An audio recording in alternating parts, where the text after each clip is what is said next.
An alarming new poll is making headlines. When it comes to supporting Israel or Hamas, 60% of Gen Z said they support the terror group. The fallout from this is much more than numbers on a page. Well, it's spilling out onto the streets. In the wake of the deadliest attack against Jews since the Holocaust, the streets were flooded with protests against Israel, with shouts of Free Palestine, from the river to the sea, and globalize the Intifada. Cities around the world and college campuses around the U.S. stood up to tell Israel to stand down. In the new book from best-selling author Ben Shapiro, the conservative pundit says something is deeply wrong in the West. The scavengers are on the prowl. So he issues a rallying cry. It's time for the lions to fight back. Well, joining us now via Zoom is the co-founder of the Daily Wire, as well as the host of one of the top podcasts in the nation, if not the world. So, Ben Shapiro, thank you for joining us. You've got a lot of fans around here. And thanks so much for having me. I really appreciate it.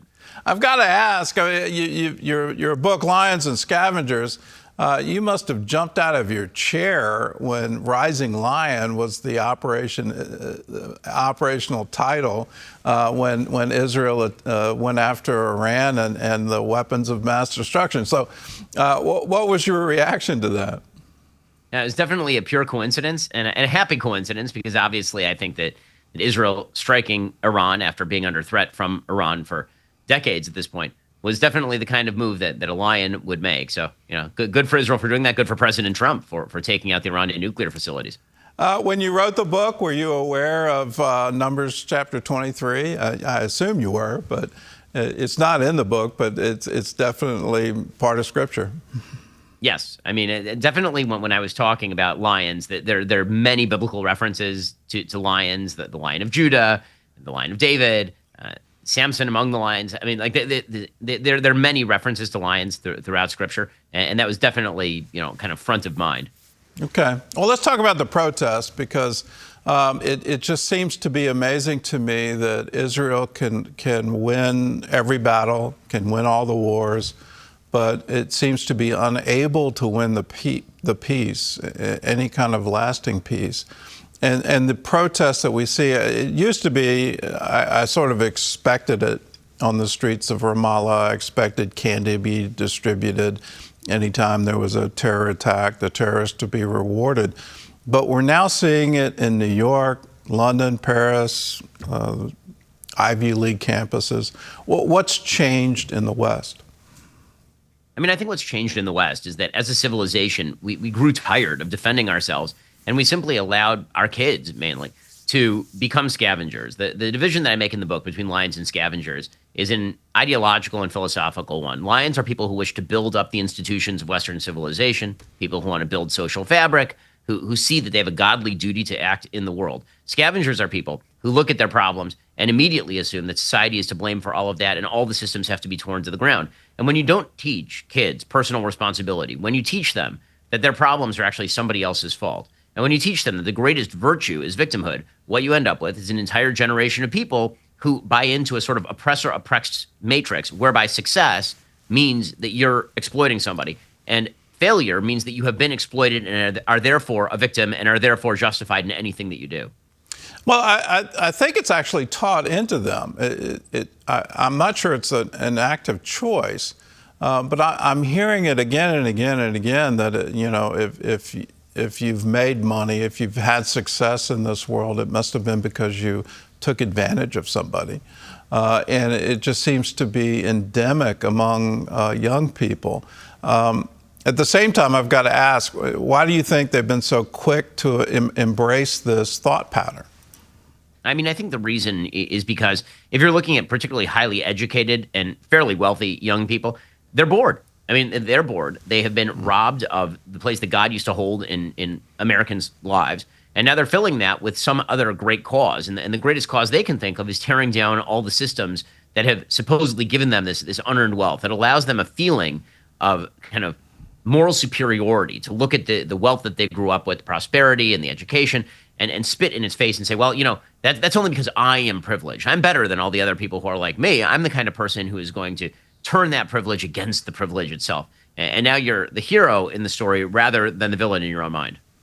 Why aren't they turning it to, I'll use an old phrase, noblesse oblige, that from that position of privilege, that they have an absolute duty to help the people around them? Why aren't they taking that tack? So I think that they actually believe that that's what they're doing. I think a lot of them believe that the way to help people who are impoverished or people who are not succeeding is by tearing down the people at the top of the system or by tearing down the system itself. It's a lot easier to call for that than it is to actually make personal change in your life. It's the same reason you'll see so many people say that they want to raise the top marginal income tax rate, but so few people who will actually just sign bigger checks to the federal government, which you totally can do on your tax forms. The revealed preference is that they don't actually want to help people who are impoverished or suffering. What they actually want to do is virtue signal, and this is virtue signaling comes very cheap. It does not require major commitment.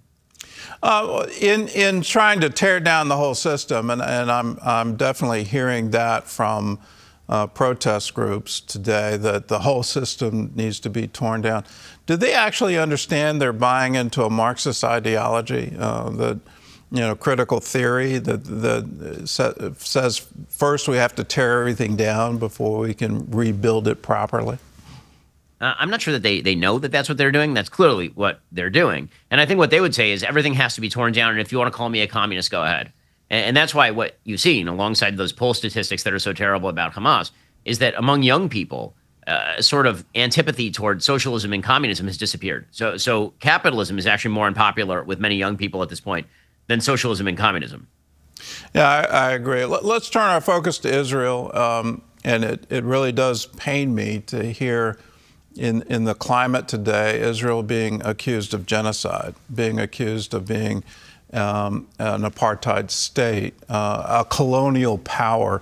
All of these things I know from history are completely false, but that narrative seems to be taking over. Why? I mean, the sick and perverse lie that is being told that you're talking about here. What that really is about is, again, the fact that Israel is highly successful in a wildly unsuccessful region of the world, that Israel, and particularly its people, which they've shown in the last war, is committed to the idea of duty in the world and acting in the world in aggressive, innovative, and useful ways. And I think that when people who are scavengers look at Israel, they look at Israel the same way they see America, as a great exploiter. Israel's success is actually the reason they hate Israel. And so the sort of bizarre response by Israel in public relations has been, well, look how successful we are. Look at how we're trying to fight terrorism. Look how meticulous we're being in the war. And they don't understand why that's backfiring. And the answer is that it's back because the more successful Israel is, the more it underscores for the scavengers just how evil Israel must be. The only way that Israel could ever get out of that particular box is simply by failing, is by surrendering. And that I think, is the entire goal. I think we need sort of a re-education of these critics. Let's talk about one thing that you just experienced, that you took Elon Musk, you were with him in a tour in Auschwitz. What did you see change in him? What was that experience like for you, and what do you think it meant for him? I think for Elon is a very considered human being. I think that Elon almost has an outsider's perspective on being human in certain ways. And so for him, the thing that I hope that he took away was that Elon is very optimistic about human beings and about human nature in a way that I am not. I think that when he looks at Auschwitz, and he and I had sort of a conversation backstage about this, his main idea about humans, that human beings are naturally sociable and therefore have an innate moral sense. And that's what makes him hopeful about expanding humanity to the stars. And the point I was making to him is there's also a real down, ugly side to humanity. That is what Auschwitz is. And if you don't see both of those sides for what they are, it's very difficult to navigate how we actually ought to structure our systems and how we ought to treat other people. And so what I hope that he took away from Auschwitz was a recognition that human beings are not inherently good, that human beings actually have both the capacity for greatness, but also a massive capacity for sin, and we have to be very careful. Well, what do you hope people take away from your book? And I guess what are the guiding principles for someone if you want to be a lion, you want to no longer be a scavenger, you don't want to succumb to that way of thinking? What are the principles to actually be a lion and operate your life that way? So there's a God above you. That God demands things of you. You have agency in the world, and you have a duty to act well in the world. And what that means is that there's a lion and a scavenger in all of us. The lion is saying, get up, face your problems down, solve your problems, make your community better, do the right thing. And the scavenger is saying, blame everybody else for your problems, tear down all of those systems. Envy is the most important thing that you can participate in. And so we really need to fight the envious instinct within all of us. This is a story of Cain and Abel, right? Sin crouches at our door, but we can overcome it. Well, thanks for being with us. We're out of time. The book is called Lions and Scavengers. I guess it was prophetic in Rising Lion. You predicted that before it happened. It's brand new. It's already a bestseller. Make sure you can get a copy wherever books are sold. And also be sure to subscribe to the Ben Shapiro Show on your favorite podcast app. Ben, thank you for being with us. And again, you got a lot of fans around here. Thank you. Thanks so much. Appreciate it.